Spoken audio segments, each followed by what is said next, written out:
Hey y'all, Kelly K Consulting, going to do a fast Monday moves today, and I want to talk with you about two things. One, tools as we're beginning this new month, and two, reflection. So what do you got in tools, Kelly? I have talked about my Remarkable before, really like it. It's a digital tool, I would say, an electronic tool, and I like it because it takes my handwriting, I can convert it to text, I can email it off to myself, shoot it straight into my Evernote, whatever I want. It helps me keep from having a bunch of notes and notepads all over the place.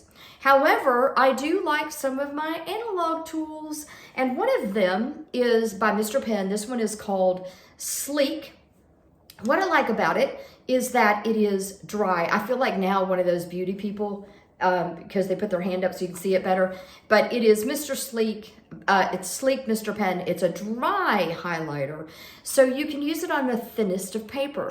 And I am that person, as I've shared, I like to highlight in my Bible. I like to highlight in books that I'm reading. And what I like about this is there is no leak to the other side of the page. Super great. I go through these. I just ordered another set. I got them for like there may be $1 each at the most, depending on where you purchase them and if you see them on sale. The second thing I want to talk about is the power of reflection, because we're in a new month. So one of the things that I did last year, and I've shared this, I believe, I went to a half-page journal size, binder size for my planning. Now, I don't do all of my planning in this. I live and die in my calendar on my computer. However, what I have found is for goal setting, for taking the time to review my month, there's nothing better for me than paper. And so one of the things that I'm asking myself at the end of each month this year is, did I show up this month? Did I show up this month? And then what went well and what didn't? Now, let me stop you.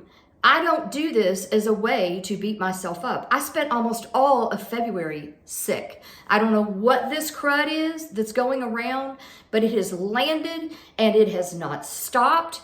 And I'm, finally on some antibiotics that I think are going to make it hopefully go away. But I have barely had enough energy to get work done, let alone anything extra.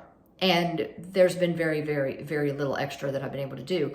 So what I'm not going to do when I reflect on February is beat myself up for not getting some additional things done, okay?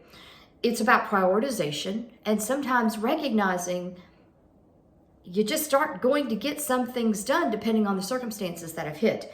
Doesn't mean you give up. So this reflection is really helpful to me because it helps me think about where I want to be in the next month, which I also have a page on. I have a page that looks at my personal goals, my household goals, my business goals, and the things that I want to focus on for that next month.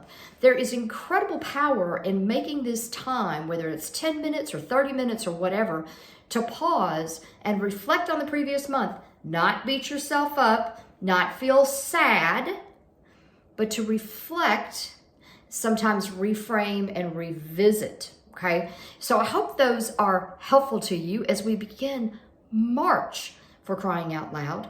If you ever want to reach out to me, you can shoot me a direct message on this platform or shoot me an email that is on my website, www.kellyknowles.net. And if you need some help around this, I always get asked, Kelly, what kind of coaching do you do? I call it inner leadership. Figure out what's driving you so that you can move forward in your purpose and goals, either for yourself or your team. I'll see you.